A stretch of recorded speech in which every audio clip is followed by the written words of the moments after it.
أيا طالب العلم قم لا تنم فإن الزمان انقضى. أيا طالب العلم قم لا تنم فإن الزمان انقضى. نستغفره ونعوذ بالله من شرور أنفسنا ومن سيئات أعمالنا. من يهده الله فلا مضل له ومن يضلل فلا هادي له. وأشهد أن لا إله إلا الله وحده لا شريك له. وأشهد أن محمدًا عبده ورسوله. يا أيها الذين آمنوا اتقوا الله حق تقاته ولا تموتن إلا وأنتم مسلمون. يا أيها الناس اتقوا ربكم الذي خلقكم من نفس واحدة وخلق منها زوجها وبث منهما رجالا كثيرا ونساء. واتقوا الله الذي تساءلون به والأرحام إن الله كان عليكم رقيبا. يا أيها الذين آمنوا اتقوا الله وقولوا قولا سديدا يصلح لكم أعمالكم ويغفر لكم ذنوبكم ومن يطع الله ورسوله فقد فاز فوزا عظيما. أما بعد فإن خير الحديث كتاب الله وخير الهدي هدي محمد صلى الله عليه وسلم وشر الأمور محدثاتها وكل محدثة بدعة وكل بدعة ضلالة وكل ضلالة في النار. أعوذ بالله من الشيطان الرجيم. بسم الله الرحمن الرحيم. ربنا آتنا في الدنيا حسنة وفي الآخرة حسنة وقنا عذاب النار.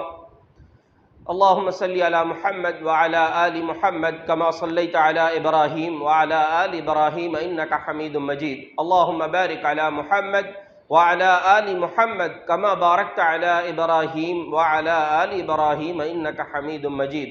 رب اشرح لي صدري ويسر لي أمري واحلل عقدة من لساني يفقهوا قولي.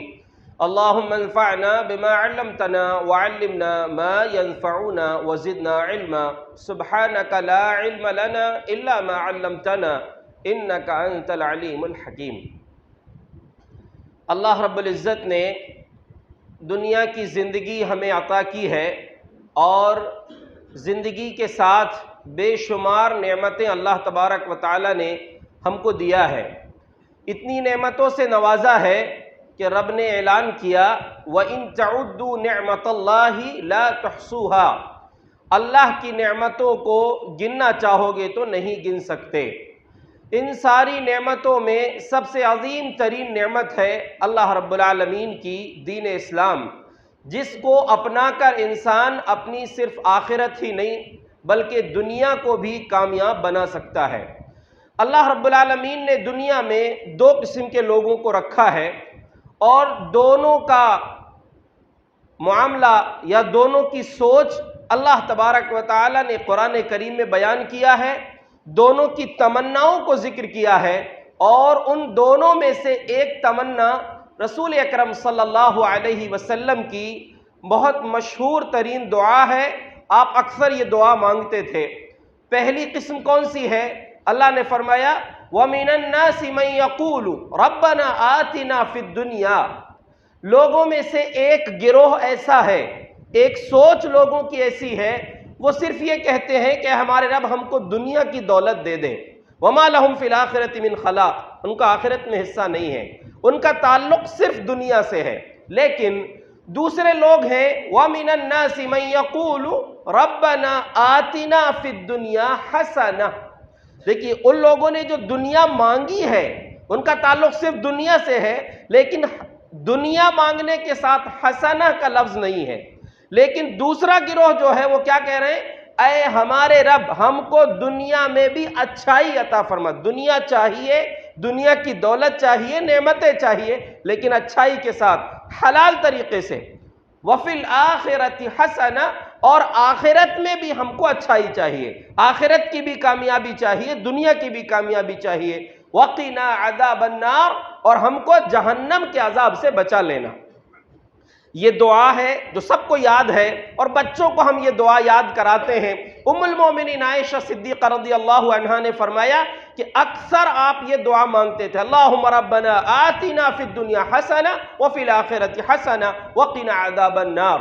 اور اسی سے ملتی ہوئی حدیث میں ایک دعا ہے، پیارے نبی صلی اللہ علیہ وسلم دعا مانگتے، اللہم اصلح لی دینی الذی هو عصمت امری وَأَصْلِحْ لِي دُنْيَايَ الَّتِي فِيهَا مَعَاشِي۔ اے میرے رب، میرے دین کو میرے لیے اچھا اور بہتر بنا دے، یعنی مجھے صحیح معنوں میں دیندار بنا دے جو میری تمام چیزوں کی حفاظت کا سبب ہے۔ یعنی اگر واقعی دنیا میں عزت والی، سکون والی زندگی چاہیے تو سب سے پہلی چیز ہے انسان کی زندگی میں دین ہونا چاہیے۔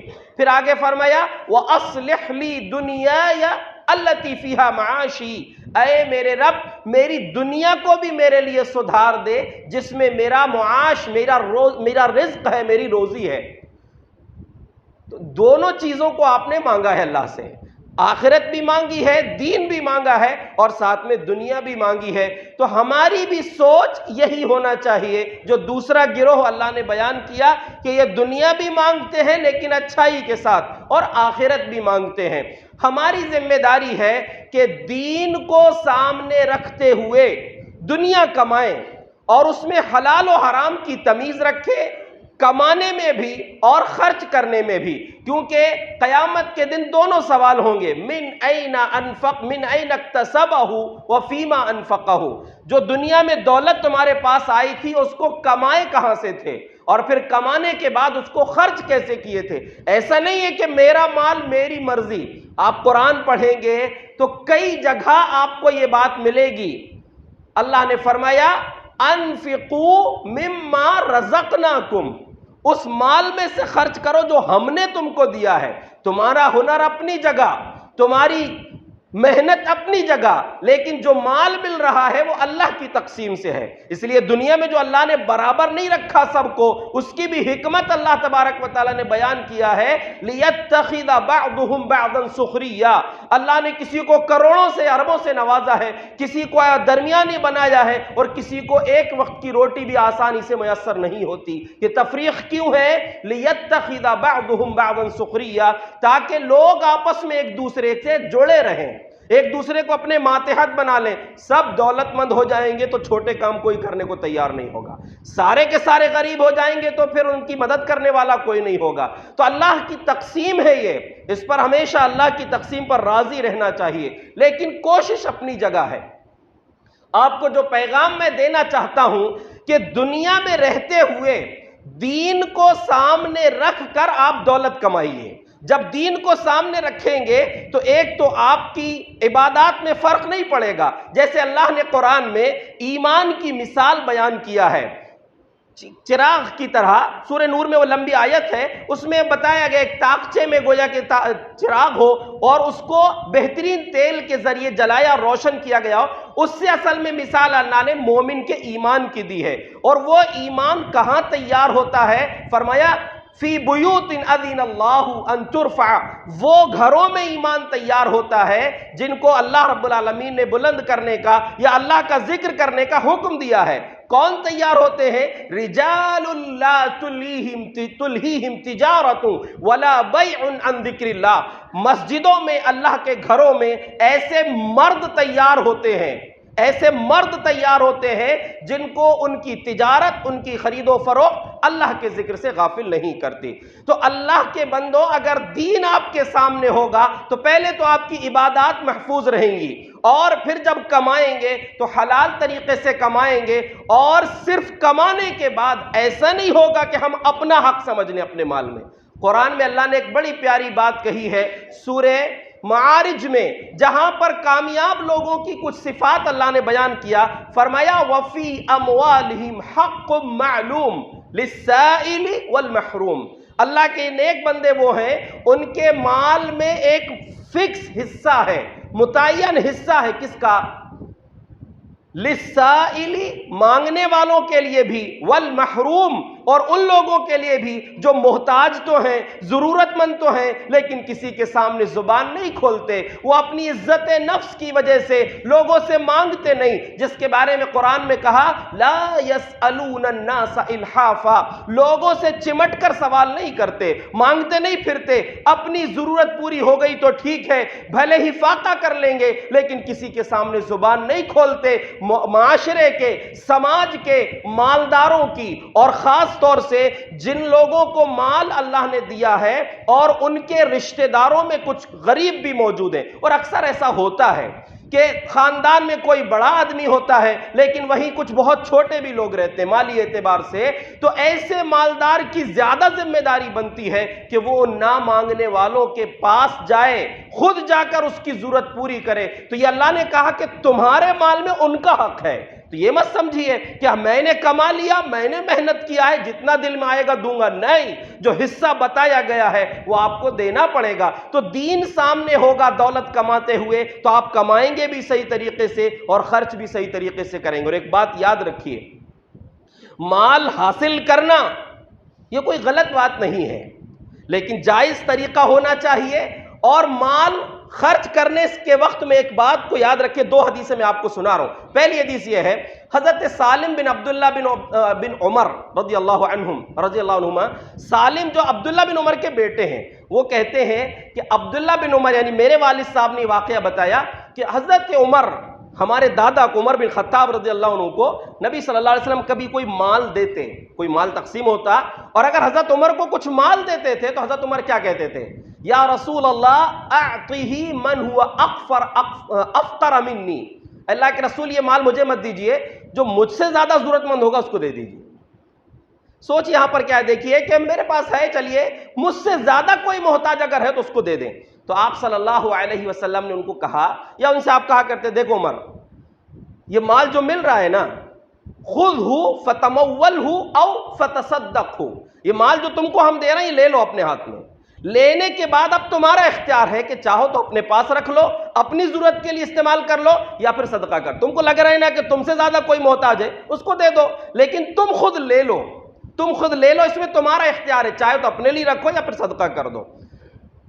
اور یہ یاد رکھنا، آگے نصیحت فرمائی آپ نے، فَإِن جَاءَكَ مِنْ هَذَا الْمَالِ وَأَنْتَ غَيْرُ مُشْرِفٍ إِلَيْهِ وَلَا سَائِلٍ، کہ اے عمر اگر تمہارے پاس اس مال میں سے کوئی مال آ جائے اور تمہاری چاہت نہیں تھی، تم اپنا سر آگے نہیں کر رہے تھے کہ مجھے ملنا چاہیے، تم اپنے آپ کو پیش نہیں کر رہے تھے، لیکن مل گیا نا تم کو، اور تم نے مانگا بھی نہیں ہے، اپنے آپ کو پیش بھی نہیں کیا ہے، تو یہ مال کو لے لو۔ ہاں اگر تم کو نہیں مل رہا ہے فَلَا تُتْبِعْهُ، اپنے آپ کو اس کے پیچھے مت لگانا، یعنی بس مال ہی لینا ہے، کہاں سے مل جائے، ہر چیایت در گھسیٹن بیر گٹھلی سب روا، حرام و حلال کی تمیز کیے بغیر بس آنے دو، یہ مت سوچنا کہ آنے کے لیے اس کے پیچھے مت پڑنا، ہاں خود سے آ رہا ہے مال تو انکار مت کرو۔ تو حضرت سالم کہتے ہیں ان کے والد کے بارے میں، عبداللہ بن عمر رضی اللہ عنہ کے بارے میں، کہ اس کے بعد سے جب بھی عبداللہ بن عمر رضی اللہ عنہ کے پاس کوئی مال آتا تھا، اگر کوئی دے دیا تو انکار نہیں کرتے تھے، لیکن مانگتے بھی نہیں تھے کسی سے، دونوں چیز، کیونکہ نبی کی نصیحت دونوں تھی ان کے والد کے لیے، مانگنا مت، اور اگر ملے گا بغیر مانگے تو چھوڑنا مت۔ تو حضرت عبداللہ بن عمر رضی اللہ عنہ ہر معاملے میں نبی کے ہر حکم پر عمل کرنے کی کوشش کرتے تھے، تو اس کے بعد سے کبھی کسی سے کچھ مانگا نہیں، اور اگر کسی نے کچھ دیا ہے تو پھر چھوڑتے بھی نہیں تھے، لے لیتے تھے اس کو، انکار نہیں کرتے تھے۔ تو ایک چیز یہ، مال کی چاہت بہت زیادہ نہ ہو لیکن آپ کمائیں مال، اس سے اسلام منع نہیں کرتے، بلکہ دیکھیے کمانے کا معاملہ۔ دوسرا پہلو ہے ایک بہت زبردست بات، سماج کے لیے، سماج کے غریبوں کا علاج، واقعی اگر دل کی کیفیت ایسی ہو جائے تو بہت فائدہ ہوگا۔ عبداللہ بن عمر رضی اللہ عنہ یہی راوی ہیں، یہ پہلی حدیث یہ صحیح مسلم کی تھی، اور یہ الادب المفرد کی ایک روایت ہے۔ حضرت عبداللہ بن عمر رضی اللہ عنہ فرماتے ہیں، لقد مضى علینا زمان، ہمارے اوپر ایک ایسا وقت گزرا ہے، بہت زبردست جملہ ہے یہ عبداللہ بن عمر رضی اللہ عنہ کا، ما احد احق بالدینار والدرہم من اخیہ المسلم، ایک دور ہمارا ایسا گزرا ہے کہ مسلمان بھائی کے مقابلے میں درہم و دینار کی کوئی حیثیت نہیں تھی، ہمارا خیال یہ تھا کہ اگر کوئی ضرورت مند ہے نا تو پہلے اس کی مدد کر دو. ہمارے مال کی ہم کو زیادہ محبت نہیں تھی، زیادہ محبت بھائی سے تھی، مسلمان بھائی سے زیادہ محبت تھی کہ پہلے اس کی ضرورت پوری کر دی جائے. لیکن الان الدینار والدرہم احب الینا من اخی المسلم. اس وقت حالات یہ ہیں کہ اب ہم کو دینار و درہم اپنے مسلمان بھائی سے زیادہ محبوب ہے.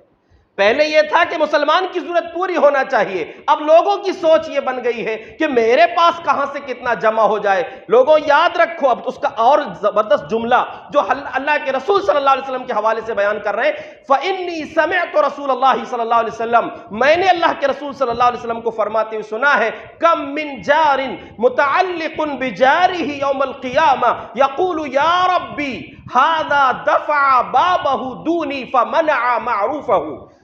لوگوں یاد رکھو، میں نے اللہ کے نبی صلی اللہ علیہ وسلم کو فرماتے ہوئے سنا ہے، قیامت کے دن کتنے ایسے پڑوسی آئیں گے جو اپنے پڑوسی کا دامن پکڑے کھڑے ہوں گے، اپنے پڑوسی کو پکڑ کر کھڑے ہوں گے اور اللہ سے سوال کریں گے، اے رب یہی تھا وہ مالدار، یہی تھا وہ میرا پڑوسی جس نے میرے منہ پر اپنا دروازہ بند کر دیا تھا. میں اس کے پاس مانگنے گیا تھا، اپنی ضرورت لے کر گیا تھا، اس نے دروازہ بند کرنے کا مطلب ہی نہیں کہ واقعی ایسا ہوا ہو.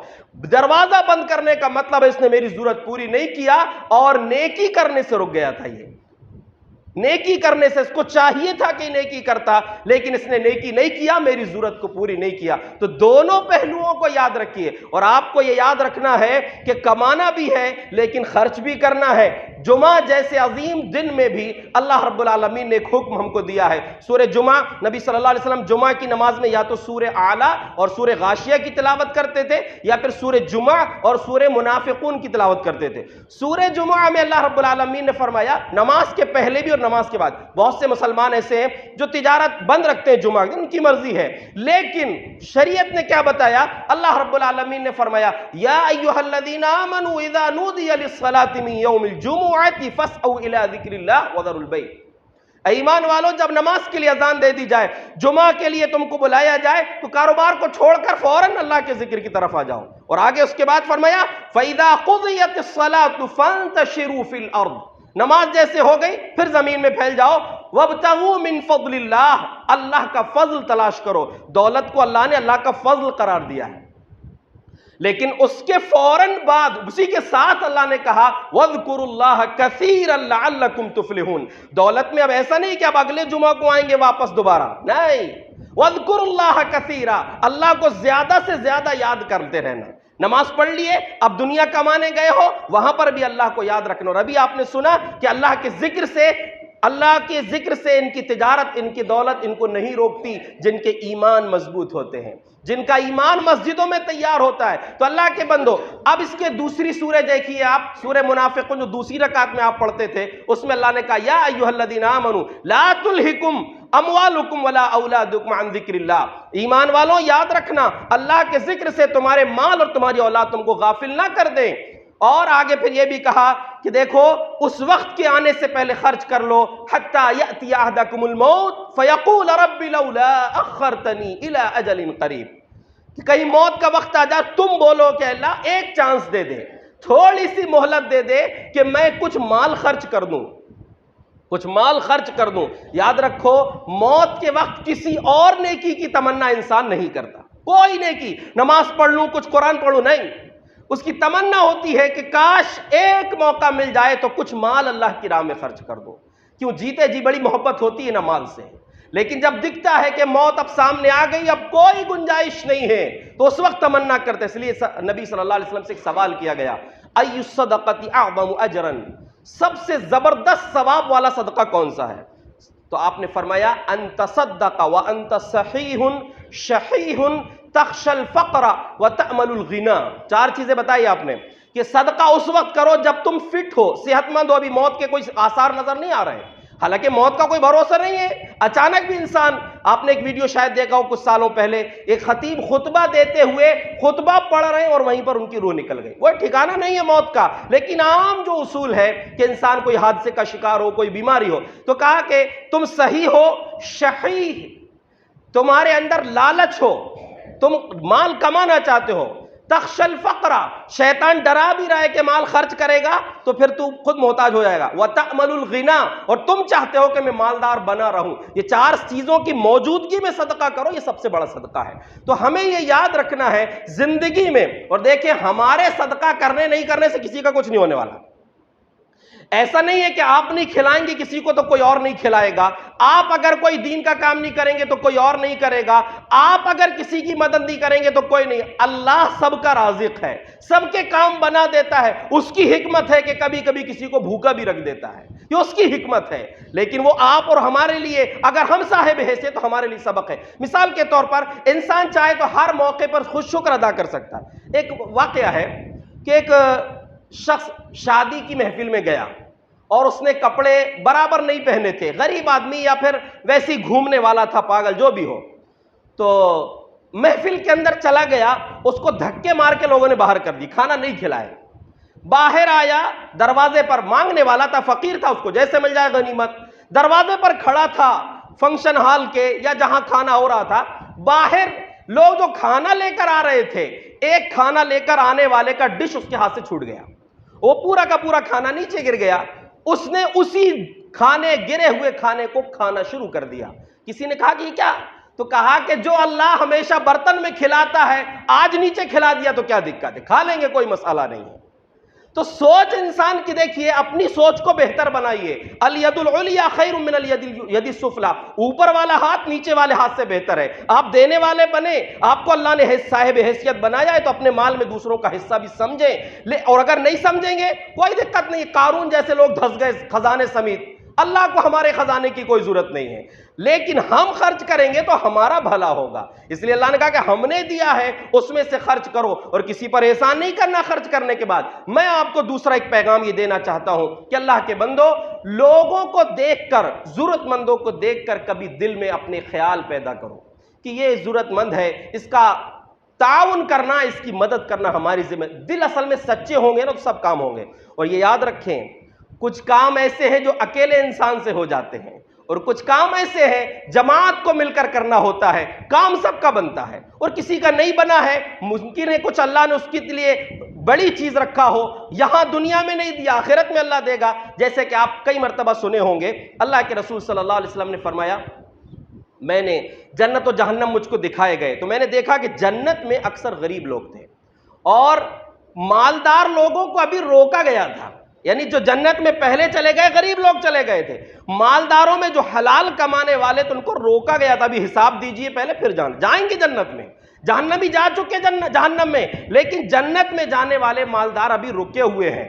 تو اب یہاں پر ایک چیز سوچنے کی ہے، میرے دل میں خیال آیا، شاید اللہ نے پہلے ان کو اس لیے پہنچایا ہو کہ دنیا میں ان کو وہ نعمتیں میسر نہیں آئی تھی جو ان مالداروں کو آ گئی تھی، تو پہلے اللہ نے ان کو جنت میں بھیج دینا ہے، اور بعد میں یہ مالداروں کو بھی بھیجے گا۔ دولت کے ذریعے بھی آپ بڑے اونچے مقام کما سکتے ہیں، جیسے صحابہ اکرام آئے نبی صلی اللہ علیہ وسلم کے پاس۔ کون سے صحابہ؟ غریب صحابہ آئے، کہا اللہ کے رسول ہم ایک درخواست لے کر آئے۔ کیا درخواست ہے؟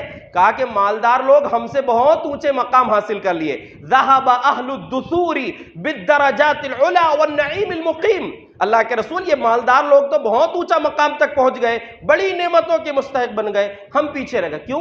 کہا کہ ہم بھی نماز پڑھتے ہیں، بھی پڑھتے ہیں، روزہ ہم بھی رکھتے ہیں، بھی رکھتے ہیں، ان کے پاس دولت ہے، یہ صدقہ کرتے ہیں، عمرہ کرتے ہیں، حج کرتے ہیں، جہاد میں خرچ کرتے ہیں، ہمارے پاس نہیں ہے۔ تو آپ نے ان کی دل کی تسلی کے لیے کہا کہ دیکھو ہم تم کو کچھ دعا بتا رہے ہیں۔ تو نماز کے بعد کے اذکار آپ نے بتایا، سبحان اللہ، الحمدللہ، لا الہ الا اللہ، اللہ اکبر، یہ 33 مرتبہ، اور ایک روایت میں اللہ اکبر 34 مرتبہ بھی ہے، اور 33 تینوں پڑھ کے لا الہ الا اللہ وحدہ لا شریک لہ لہ الملک و لہ الحمد وہو علی کل شیء قدیر، یہ پڑھ لو تم کو بہت اونچا مقام ملے گا۔ کچھ دنوں کے بعد یہ غریب صحابہ پھر آ گئے، کہ اللہ کے رسول یہ راز تو لیک ہو گیا، ہم کو جو آپ نے بتایا تھا وہ ان کو بھی معلوم ہو گیا۔ تو آپ نے فرمایا ذالک فضل اللہ یؤتیہ من یشاء، دیکھو اب زیادہ وہ کرنے کی ضرورت نہیں ہے، یہ اللہ کا فضل ہے، اللہ جس کو چاہتا ہے دے دیتا ہے۔ ان کو دولت دیا اللہ نے، لیکن آپ لوگ یہ کام کرو۔ تو اللہ رب العالمین نے جو دولت دیا ہے وہ اللہ کا فضل ہے، اس کو صحیح جگہ میں خرچ کرنا چاہیے، اور اگر ہم کام اکیلے کر لیں بہت اچھی بات ہے۔ کچھ لوگ بولتے ہیں، مثال کے طور پر مسجد بنانے کے لیے اگر کسی سے کہا جائے، اب میں یہاں کے لیے نہیں بول رہا ہوں، بہت بول چکا میں، مسجد بنانے کے لیے کہا جائے کہ مسجد کا کام شروع کرنا ہے، تو لوگ بولتے ہیں ابھی شروع تو ہو پھر دیں گے۔ کہ آپ زندہ رہیں گے شروع ہوتے تک؟ اور اگر زندہ نہیں رہے چلے گئے، آپ کی اولاد جس کو لیے آپ نے کروڑوں روپے چھوڑا ہے، لاکھوں روپے چھوڑا ہے، کیا آپ کی اولاد واقعی آپ کی طرف سے کچھ دے گی؟ یہ آپ کو یقین ہے؟ نہیں۔ اس لیے جیتے جی کر لیجیے، ابھی جو آپ نے سنا نا 4 صفت ہونا آپ کے اندر، تب اللہ کی راہ میں خرچ کریں۔ اور اگر کام نہیں کریں گے آپ، ایسا تو نہیں ہے کہ کام نہیں ہوگا، کام ہو جائے گا، کیونکہ اللہ رب العالمین جس کو توفیق دیتا ہے کام ہو جاتا ہے۔ توفیق کیسی ملتی ہے؟ مثال کے طور پر بڑے بڑے کام آپ نے سنا ہے، کبھی کئی مرتبہ سنا ہے کہ مالدار صحابہ کا تذکرہ آتا ہے تو سب سے پہلے حضرت عثمان غنی کا نام آتا ہے، عبد الرحمن بن عوف رضی اللہ عنہ کا نام آتا ہے۔ اور عثمان غنی نے کون سا کام کیے؟ بڑے بڑے کام کیے۔ ایک موقع پر آپ نے فرمایا تھا من تجہز جیش العسرہ فلہ الجنہ، جو غزوہ تبوک میں جانے والے لشکر کو تیار کرے گا اس کو جنت ملے گی۔ حضرت عثمان نے پوری اپنا جو بہت سارا مال لا کر دیا تھا، 1000 دینار، دینار مطلب اوریجنل سونے کے سکے، ابھی جو کویت کا یا اور کئی دینار ہے وہ نوٹ والا ہے، کاغذ والا، وہ دینار اوریجنل سونے کے سکے 1000 اشرفیاں لا کر دیے تھے، اور اس کے علاوہ اونٹ اور گھوڑے بھی دیے تھے۔ وہ جب اشرفیاں لا کے آپ صلی اللہ علیہ وسلم کے دامن میں ڈالا تو آپ اس کو پلٹا رہے تھے، اور ایک زبردست فضیلت حضرت عثمان کی آپ نے ذکر کی تھی، ما ضر عثمان ما عمل بعد اليوم قط، آج کے بعد، بعد اليوم، آج کے بعد اگر عثمان کوئی نیکی نہ کرے تب بھی کوئی دقت نہیں ہے، کوئی دقت نہیں ہے، کوئی بھی نیکی نہ کرے۔ اور حضرت عثمان نے ہی ایک بڑا زبردست کام کیا تھا، جب مدینہ ہجرت کر کے صحابہ کرام نبی صلی اللہ علیہ وسلم تشریف لائے، پینے کا پانی صرف ایک روما نامی ایک یہودی تھا، اس کے کنویں میں تھا، اور وہ دیتا نہیں تھا، پیسوں میں بیچتا تھا، سب کی حیثیت نہیں تھی ایک سی۔ آپ نے اعلان کیا من یحفر بیر رؤما ولہ الجنہ، کون ہے جو روما کا کنواں خرید کر جو لوگوں کے لیے وقف کر دے اس کو جنت کی بشارت دیں گے۔ اللہ کے رسول صلی اللہ علیہ وسلم کے اعلان پر حضرت عثمان رضی اللہ عنہ نے وہ پورا کنواں خرید کر عام کر دیا کہ سب لوگ پئیں، کوئی دقت نہیں۔ تو ایک آدمی بڑے بڑے کام کر سکتا ہے، ایسے کئی مثال حضرت عثمان رضی اللہ عنہ کی زندگی کی ہیں، لیکن کبھی دیکھیے کچھ کام ایسے ہیں جو دکھتے نہیں ہیں لیکن اللہ کی نظر میں بہت اونچے ہوتے ہیں۔ آپ کبھی جانتے ہیں حضرت ابو بکر صدیق رضی اللہ عنہ کی دولت کا تذکرہ عام طور سے نہیں ہوتا، لیکن نبی اکرم صلی اللہ علیہ وسلم نے فرمایا ما نفعنی مال احد قط ما نفعنی مال ابی بکر، مجھے کسی کے بھی مال نے اتنا فائدہ نہیں پہنچایا جتنا فائدہ ابو بکر کے مال نے پہنچایا۔ جب مالداروں کا ذکر آتا ہے سب سے پہلے عثمان غنی کا نام ہے، لیکن اس کے باوجود جو کام کیا ہے وہ حضرت ابو بکر صدیق رضی اللہ عنہ نے زبردست کام کیا۔ اور کبھی کبھی ایسا ہوتا ہے کہ ایک آدمی ایسا کام کر لیتا ہے کہ کسی کو چانس ملنے کے بعد بھی وہ نہیں کرتا۔ مثال کے طور پر صحیح ابن حبان کی روایت، اور اس کی اصل، اس کا کچھ حصہ صحیح مسلم میں موجود ہے۔ اصل میں ایک مرتبہ نبی صلی اللہ علیہ وسلم جنازے سے لوٹے، کس کا جنازہ تھا؟ ابو دحدہ رضی اللہ عنہ کا۔ تو صحیح مسلم کی روایت میں ہے کہ آپ ان کے لیے کہہ رہے تھے کم من عذق معلق لابی الدحداہ فی الجنہ، جنت میں ابو دحدہ کے لیے کتنے سارے کھجور کے خوشے لٹک رہے ہیں۔ ابھی جنازے کو دفن کر کے آئے ہیں آپ، لیکن بشارت سنا رہے ہیں کہ ابو دحدہ کے لیے جنت میں بہت سارے خوشے لٹک رہے ہیں۔ کیوں لٹک رہے ہیں؟ کیوں یہ فضیلت ان کی سنائی گئی؟ کہتے ہیں، راوی بیان کرتے ہیں، جو صحیح ابن حبان میں وہ حدیث تفصیل سے موجود ہے کہ انس بن مالک رضی اللہ عنہ فرماتے ہیں، غالباً کچھ روایت میں یتیم کا بھی ذکر ہے کہ ایک یتیم لڑکا تھا، وہ آیا اللہ کے نبی صلی اللہ علیہ وسلم کے پاس، یا ایک شخص آیا جو بھی ہو، کہا اللہ کے رسول میرا جو باغ ہے کھجوروں کا، کھجور کے باغ سے لگا ہوا دوسرے کا باغ ہے، اور اس جگہ میں باؤنڈری بنانا چاہتا ہوں، جہاں باؤنڈری بنانا ہے وہاں کھجور کا اس کا ایک درخت آ رہا ہے، اس سے آپ کہہ دیجئے کہ وہ درخت مجھ کو دے دے۔ آپ نے اس آدمی کو بلوایا، اس سے کہا کہ اعطیہ ھذا بنخلۃ فی الجنہ، یہ باغ، یہ درخت جو ہے کھجور کا درخت، اس کو دے دو، میں جنت میں تم کو ایک درخت دلانے کی بات کرتا ہوں، بشارت دیتا ہوں۔ کہا کہ نہیں چاہیے۔ اللہ اکبر۔ ایسے بھی ہو جاتے ہیں لوگ کبھی، کتنا بڑا چانس، گولڈن چانس بھی نہیں بول سکتے اس کو، اس کے لیے کوئی لفظ ہی نہیں ہے کہ جنت میں تم کو ایک درخت دلوائیں گے ہم، یہ درخت اس کو دے دو۔ کہا نہیں دوں گا۔ تو ابو دحدہ رضی اللہ عنہ وہاں پر موجود تھے، وہ اس آدمی جب جاگ گیا اس سے بات کی، کہا کہ دیکھ میرا وہ فلاں باغ ہے نہ جانتا، بولے ہاں بہت زبردست باغ ہے، کہا وہ باغ پورا لے لے، وہ ایک جھاڑ دے دے مجھے۔ سوچنے کی بات ہے کہ پورا باغ لے لے لیکن یہ ایک جھاڑ دے دے خالی کھجور کا۔ تو وہ خود حیرت میں پڑ گیا کہ اتنا بڑا سودا، کہا بالکل صحیح، کہا بالکل لے لے۔ حضرت ابو دحدہ نے پورا باغ دے دیے اور وہ کھجور کا ایک درخت اس سے خرید لیا اور آ کر اللہ کے نبی صلی اللہ علیہ وسلم سے کہا کہ اعطیہ ایاہ، اللہ کے رسول یہ درخت اس کو دے دیجئے جو مانگنے آیا تھا. فقد آتیتو، کہا یہ درخت میں آپ کے حوالے کر چکا ہوں، اب آپ اس کے حوالے کر دیجئے. اللہ کے رسول صلی اللہ علیہ وسلم نے اس موقع پر فرمایا تھا کم من عذق معلق لابی الدحداہ فی الجنہ، جنت میں ابو دحدہ کے لیے بہت سارے کھجور کے خوشے انتظار کر رہے ہیں ابو دحدہ کا. اور اس کے بعد اور قربان جائیے یہ جوڑا کتنا زبردست تھا، یہاں سے کھجور کا پورا باغ بیچ دیا اور باغ کے باہر پہنچے، باغ کے اندر گھر بھی تھا جس کو آپ بولتے ہیں نا فارم ہاؤس، سب کچھ اسی میں موجود تھا.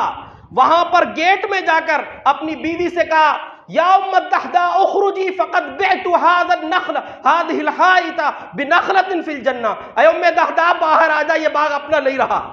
اللہ اکبر. ام دحدہ باہر آ، یہ باغ اپنا نہیں رہا، یہ باغ میں نے کھجور کے درخت کے بدلے، جنت کے کھجور کے درخت کے بدلے بیچ چکا ہے. تو ادھر سے اندر سے وہ خاتون آواز دیتی ہے، بلکہ ابھی تو میں نے نہیں پڑھا لیکن کئی سال پہلے پڑھا تھا وہ واقعہ، یہی واقعہ مجھے یاد ہے کہ اس میں یہ الفاظ تھے کہ ام دحدہ نے اپنے بچوں کے منہ میں جو کھجور تھی وہ بھی نکال کر پھینک دیا، جبکہ اپنے باغ کی کھجور ہے لیکن نکال کر پھینک دیا. کہا بیٹا اب یہ باغ ہمارا نہیں ہے، نکلو یہاں سے باہر. اور کہا کہ اپنے شوہر سے کہا ربح البیع یا ابا الدحدہ، ابو دحدہ بہت زبردست سودا تم نے کیے ہو، اتنا اچھا سودا نہیں ہو سکتا. تو ہم یہ نہ سمجھیں کہ ہماری ہی دولت سے سب کچھ ہوگا. اللہ نے اگر ہم کو دیا ہے، اور یہ یاد رکھیے میں یہ بات صرف ابھی کے لیے نہیں بول رہا ہوں کہ اگر کوئی اعلان ہو جائے تو اس پر آپ کا اثر ہو جائے خطبے کا، زندگی بھر کے لیے آپ کو یہ بات میں کہہ رہا ہوں کہ ہمیشہ یاد رکھیے، کوشش کیجئے صدقہ جاریہ والے کام کرنے کی، بہتر کام کرنے کی اپنی حیثیت کے مطابق، ورنہ کام تو ہو جاتے ہیں. ایک مرتبہ نبی صلی اللہ علیہ وسلم کے پاس صحابہ کرام موجود تھے، ظہر کا وقت تھا. صحیح مسلم کی روایت ہے، جریر بن عبداللہ البجلی رضی اللہ عنہ فرماتے ہیں کہ ایک قافلہ آیا آپ کے پاس، مجتہ بن نمار مقلد السیوف، ان کے کپڑے جو تھے برابر نہیں تھے، آدھے پھٹے پرانے کپڑے ان لوگوں نے پہنے ہوئے تھے، یعنی جسم کے بہت کم حصے میں کپڑے تھے، جو پہنے تھے وہ بھی پھٹے پرانے تھے، اور ان کی تلواریں لٹکی ہوئی تھیں. آپ کے پاس جیسے وہ آئے فتمعر وجہ رسول اللہ صلی اللہ علیہ وسلم لما رأى بهم من الفاقہ، ان کی کنڈیشن دیکھ کر نبی صلی اللہ علیہ وسلم کے چہرے مبارک میں تبدیلی آ گئی. آپ کا چہرہ پریشان ہو گیا، آپ کی پریشانی چہرے سے جھلکنے لگی کہ یہ ایسی حالت میں یہ لوگ زندگی گزار رہے ہیں. ان کی حالت دیکھا فدخل ثم خرج، فوراً گھر میں گئے.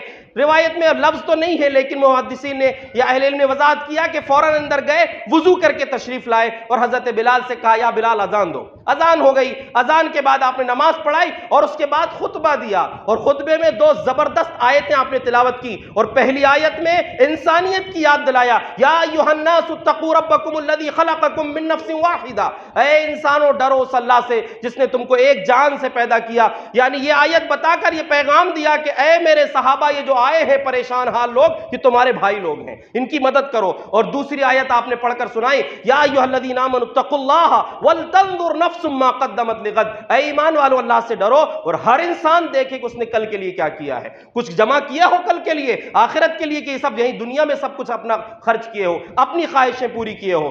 یہ دونوں آیتیں پڑھ کر آپ نے سنائی. ادھر اعلان کرنا تھا کہ چندے کا اعلان، کچھ لوگ یہ بھی بولتے ہیں کہ چندے کا اعلان مسجد سے کیوں کریں، ایسا بھی لوگوں کا خیال ہے، سنا تھا میں کبھی. لیکن یہ اللہ کے نبی صلی اللہ علیہ وسلم نے اعلان کیا چندے کا. آپ نے اعلان کیا کہ لوگوں اپنے جو کچھ ہے اس میں سے خرچ کرو. ایک شخص دینار لے کر آیا، کوئی درہم لے کر آیا، کوئی کھجور لے کر، کوئی پنیر، کوئی جو جس کو جو بنا، کوئی کپڑے، کیونکہ حالت خراب تھی ان لوگوں، کپڑے بھی برابر نہیں تھے، کچھ لوگ کپڑے لے کر آئے. یہاں تک کہ راوی کہتے حتی رأیت قومین من طعام وثیاب، میں نے دیکھا کہ ایک طرف کھانے پینے کی چیزوں کا ڈھیر لگ گیا اور ایک طرف کپڑوں کا ڈھیر لگ گیا. جب یہ دیکھا میں نے، اس کے بعد اللہ کے رسول صلی اللہ علیہ وسلم کے چہرے مبارک پر دیکھا، فَإِذَا وَجْهُهُ يَتَحَلَّلُ كَأَنَّهَا مُذْهِبًا، آپ کا چہرہ ایسے چمک رہا تھا جیسے سونے کا ٹکڑا. تھوڑی دیر پہلے چہرہ بدلا تھا، غم کے آثار دکھ رہے تھے، اب یہ سب مدد دیکھ کر، تعاون دیکھ کر ایسا چمکنے لگا جیسے سونے کا ٹکڑا ہو. پھر آپ نے فرمایا لوگوں، یہ جو پہلے میں نے بات کہا ہے نا ابھی کہ لوگ بولتے شروع ہوگا جب دیں گے، یہاں یہ جملہ یاد رکھیے. پیارے نبی صلی اللہ علیہ وسلم نے فرمایا من سن فی الاسلام سنتا حسنتا فلہ اجرہ واجر من عمل من بعدہ من غیر ان ينقص من اجورہم شیء. کہا کہ جس نے کسی کام کی بنیاد رکھا، اچھا کام شروع کیا، 1 کروڑ کا کام تھا، 1,50,000 10,000 دیا، کام وہاں سے شروع ہو گیا، اب وہ 1 کروڑ کا کام جتنا ہوگا وہ سارے لوگوں کا ثواب اس کو اکیلے ملے گا جس نے کام شروع کیا تھا، اور سارے لوگوں کا اپنا ثواب پورا ملے گا، اس میں کمی نہیں آئے گی، ان کو کم کر کے نہیں ملے گا، ان کو پورا ملے گا، لیکن شروع اس نے کیا تھا اس لیے پورا ثواب اس کو مکمل اللہ رب العالمین عطا کرے گا۔ اس لیے اللہ کے بندو، میرا پیغام یہ ہے، اللہ نے حیثیت دیا ہے، زندگی دیا ہے، غنیمت سمجھیے، اللہ کی راہ میں خرچ کیجئے، ہر نیک کام میں خرچ کیجئے، برائیوں سے اور گناہ کے کام سے اپنی دولت کو بچائیے۔ اللہ ہم سب کو توفیق عطا فرمائے، آمین، وآخر دعوانا ان الحمدللہ رب العالمین۔